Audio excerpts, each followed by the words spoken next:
किसान भाइयों नमस्कार। खेती एक असंगठित क्षेत्र है।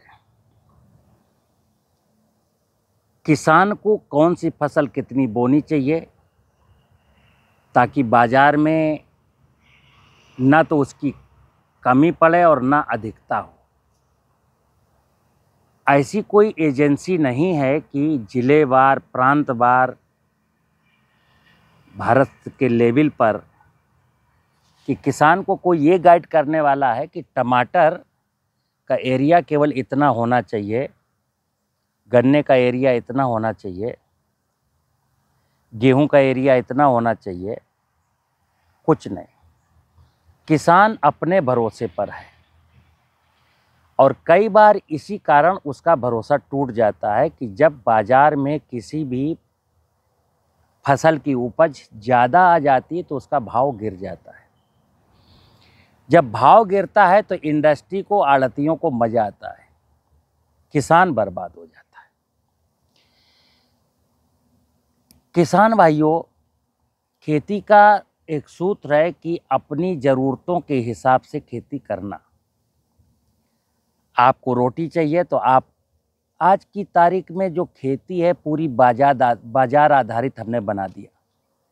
हर किसान सोचता है कि केला लगाएंगे तो धनाढ़ बन जाएंगे, और ये वो सोचता नहीं है। सरकारी एजेंसियां उसको ऐसा बोलती हैं कि चने की खेती में क्या रखा है, गेहूं की खेती करो। गेहूं की खेती में क्या रखा है, टमाटर की खेती करो। टमाटर की खेती में क्या रखा है, केले का बाग लगा लो। अश्वगंधा की खेती करो, सफ़ेद मूसली की खेती करो। इस प्रकार का सोशल मीडिया में अफवाह फैलाई जाती है और कहा जाता है कि कई सारे सोशल मीडिया में वीडियो पड़े हैं कि एक इंजीनियर आया, 20 लाख का पैकेज छोड़ के आया, फिर उसने अमुक फसल की खेती की और 3 साल में 20 करोड़ कमाए। अब किसान सोचता है कि चलो हम भी यही करते हैं। मित्र, ये सब आपको फंसाने के लिए होता है कि नेशनल लेवल पर एक रैकेट चलता है, एक काकस है जो किसानों को उभरने नहीं देना चाहता। ये पक्ष हमेशा इंडस्ट्री के लिए काम करने वाला होता है। तो मैं किसान भाइयों से एक अनुरोध करता हूं कि आप मेरी 2-3 बातों पर केवल यकीन करिए, और अगर आपने यकीन कर लिया तो भगवान कसम आप कर्ज से मुक्त हो जाएंगे, आपके घर में खुशियां आएंगी। और अगर आप मेरी बात पर यकीन नहीं करते तो आप कर्ज में हैं, कर्ज में और डूबते जाएंगे, घर की परेशानियां और बढ़ती जाएंगी, बीमारियां भी बढ़ती जाएंगी। आज देश में 7 लाख करोड़ रुपए से ज़्यादा मूल्य का पेस्टिसाइड हम फसलों में डालते हैं और 140 करोड़ लोग इन्हीं फसलों की उपज खाते हैं। पानी में तो हैवी मेटल्स आ चुके, भोजन में पेस्टिसाइड के रेजिड्यू इतने ज़्यादा हैं कि सब लोग बीमार हैं। अब पेस्टिसाइड खाएंगे, फिर डॉक्टर से कहेंगे कि डॉक्टर मेरा ये मर्ज ठीक करेगा, तो मैं गारंटी के साथ कह सकता हूँ कि दुनिया में कोई डॉक्टर आज ऐसा नहीं है जो किसी भी बीमारी का इलाज कर सके। हम बात किसान के 14 करोड़ किसानों की करते हैं। मित्र, पहला काम है कि हमें लागत घटानी है। जैसे आज देश में 22 लाख करोड़ रुपए की कुल कृषि उपज है। मतलब देश का किसान जो भी बोता है, सब्जी, फल, अनाज, तिलहन, सब का अगर मूल्य जोड़ लिया जाए तो उसका कुल मूल्य होता है 22 लाख करोड़ रुपया, जबकि 4.5 लाख करोड़ रुपए का फर्टिलाइजर, 7 लाख करोड़ से अधिक मूल्य का पेस्टिसाइड, 1 लाख करोड़ रुपए से अधिक मूल्य का डीजल और 1 लाख करोड़ रुपए से अधिक मूल्य के कृषि यंत्र, और उसके बाद जो सूक्ष्म पोषक तत्व हैं, जिंक है, जाइम है, सल्फर है, कंसोर्सिया है, ग्रोथ प्रमोटर है, जिब्रेलिक एसिड है, ये सब 1 लाख करोड़। ये मान लीजिए कि 22 लाख करोड़ रुपए कि जो उपज है उसमें करीब करीब 14-15 लाख करोड़ रुपए का निवेश लगता है किसान का। अब आप कैसे जिंदा रह पाएंगे? आपको गुमराह करने वाले करोड़पति अरबपति बन गए, लेकिन किसान देश का कर्ज में डूब गया।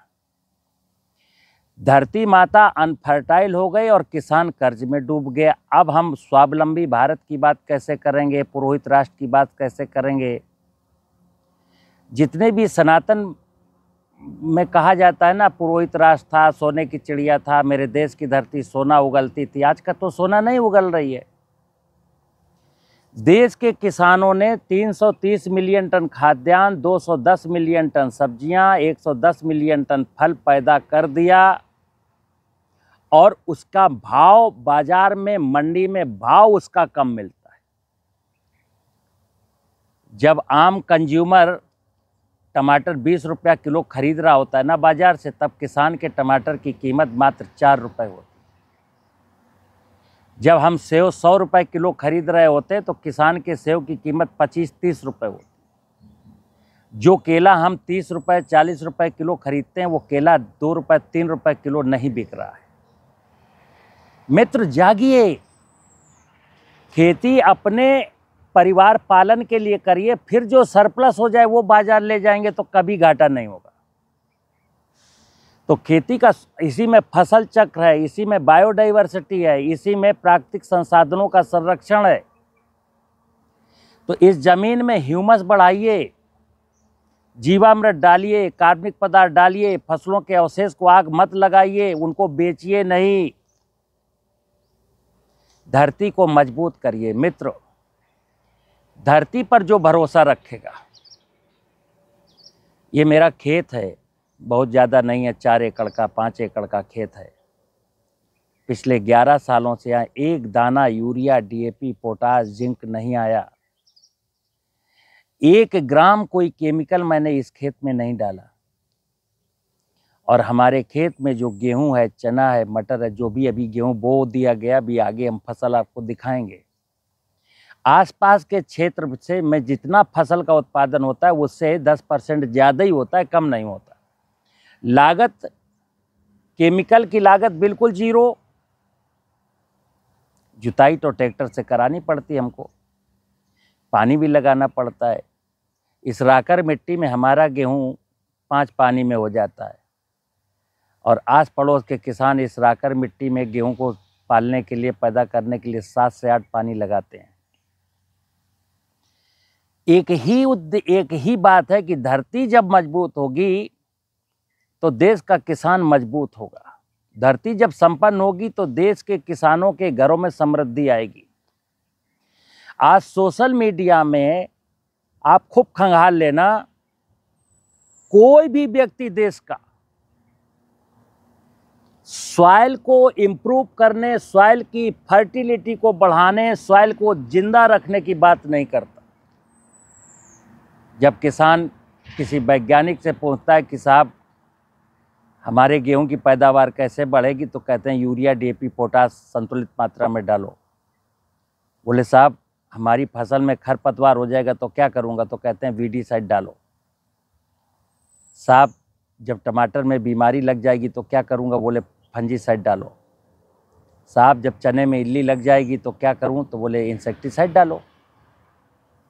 यानी इससे पता चलता है कि लोग आपके लिए नहीं जिंदा हैं, ये लोग इंडस्ट्री के पक्ष में खड़े हैं, बाजार के पक्ष में खड़े हैं। बाजार कैसे रन करे, किसान मरता हो मर जाए, जमीन मरती हो मर जाए, तुम्हारे बच्चे कंगाल होते हो जाएं, किसी को कोई परवाह नहीं।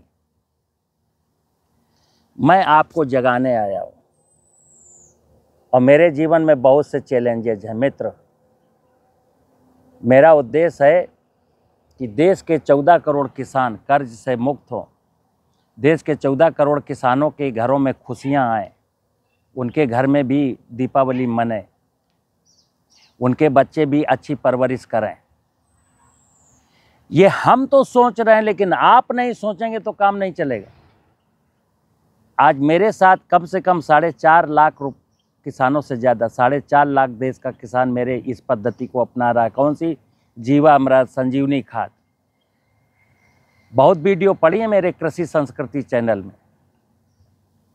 मैं देश के किसानों को जगाने निकला हूँ और आम व्यक्ति जो खेती के साथ रुचि नहीं रखता उसको भी जगा रहा हूँ कि मित्रों, ये धरती जब खराब होती है और किसान को यूरिया, डीएपी और फंजीसाइड, इंसेक्टिसाइड, बीटीसाइड डालने पड़ते हैं तो वो समझ लीजिए वो आपके भी भोजन का हिस्सा बनते हैं, आप बच नहीं पाएंगे। तो जो लोग बाजार को प्रमोट करते हैं, बाजार से कुछ आमदनी पैदा करना चाहते हैं, बचेंगे वो भी नहीं। किसान तो मरेगा, आर्थिक तंगी से भी मरेगा, जहर खा के भी मरेगा, लेकिन हम जो मार्केटिंग में लगे हुए हैं वो आर्थिक तंगी से नहीं मरेंगे, लेकिन जहर खा के तो वो भी मरेंगे। हमारी बातें अगर आपको पसंद आए तो देश के कोने कोने तक पहुंचाने में आप मेरी हेल्प करिए। मित्र जागिए, वक्त बहुत ज़्यादा नहीं है। मेरा अपना असेसमेंट है कि 5 साल 10 साल के अंदर अंदर हमारे देश में इतनी भयावह स्थिति आने वाली है, क्योंकि ध्यान रखना, धरती की, पानी की, जंगल की, बायोडाइवर्सिटी की चिंता कोई नीति निर्माता भी नहीं कर रहा है। धरती बंजर हो गई, इसका स्वतः संज्ञान कोई सुप्रीम कोर्ट का जज भी नहीं कर रहा है। छोटे छोटे मुद्दों पर तो जुडिशरी स्वतः संज्ञान ले लेती है, लेकिन जमीन के नीचे का पानी खिसक करके 700 फुट पर पहुंच गया, इसका स्वतः संज्ञान नहीं लेती। फॉरेस्ट एरिया खत्म हो गया, इसका कोई स्वतः संज्ञान नहीं लेता। तितली नहीं, मधुमक्खी नहीं, केंचुआ नहीं, मेंढक नहीं, चिड़िया नहीं, इसका कोई स्वतः संज्ञान नहीं लेता। कहाँ चली गई बायोडाइवर्सिटी? किसान कर्ज में डूब गया, इसका स्वतः संज्ञान कोई नहीं लेता। फिर बता दूं मित्र, कागज के नोट की तरफ भाग रही है दुनिया और आपको भी लालच में फंसा दिया गया कि आप भी करोड़पति बनिए, आप भी लखपति बनिए, और इसी चक्कर में आपको कंगाल कर दिया गया, इसी चक्कर में आपको कर्ज में डुबो दिया गया। तो कर्ज से मुक्ति पानी है, जीवन में आनंद पाना है। तो मैं कहता हूँ भगवान पर भरोसा रखिए, इस धरती माँ पर भरोसा रखिए।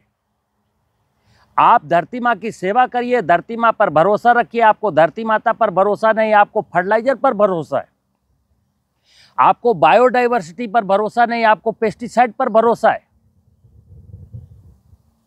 मित्र, भगवान पर भरोसा करके देखिए। भगवान की जो ताकत है बहुत बड़ी ताकत है, और भगवान का मतलब है भूमि, गगन, वायु, अग्नि, नीर, जमीन, जल, जंगल और जीव। ये भगवान की माया है। ये धरती माता, ये पानी, ये जंगल, ये जीव जंतु। आज हम जंगलों को काट रहे हैं, घासों को बीडीसाइड से मार रहे हैं, कीटों को मार रहे हैं। जब आप भगवान की पूरी व्यवस्था को तहस नहस कर देंगे तो आपके जीवन में तहस नहस नहीं होगा क्या? कल्पना करना, ये इतनी बड़ी रचना भगवान की, इतनी बड़ी माया, वो भगवान कोई बेवकूफ़ था कि जिनको आप मार रहे हैं उनको भगवान ने बनाया क्यों था? यही सोचना। मित्र, यहाँ कोई भी इकाई या कारण नहीं है, हर इकाई के यहाँ होने का कोई ना कोई कारण है। तो हमें भगवान की व्यवस्था को कंसीडर करना, भगवान की व्यवस्था के साथ परस्परता में मिल करके जीना है। भगवान के द्वारा रची गई किसी भी इकाई को मारना अपने निजी स्वार्थ के लिए, चंद पैसों के लालच के लिए, प्रकृति की किसी भी इकाई को केमिकल डाल करके मारना, इससे बड़ा अधर्म कुछ हो नहीं सकता। ये अधर्म है, अज्ञान है, असत्य है। किसान भाइयों, आप अपनी चिंता अगर ना कर सके तो ना करें, अपनी आने वाली पीढ़ियों की तो चिंता करें, क्योंकि बच्चों को यहीं पलना है, यहीं खेती करना है। और कल्पना करिए आप अपनी ज़मीन को बंजर करके चले गए, मर गए, ज़मीन के नीचे का पानी लूट के चले गए, तो बच्चे खेती कैसे करेंगे, बच्चे कैसे जिएंगे? मुझे उम्मीद है आप मेरी बात को सुनेंगे। नमस्कार।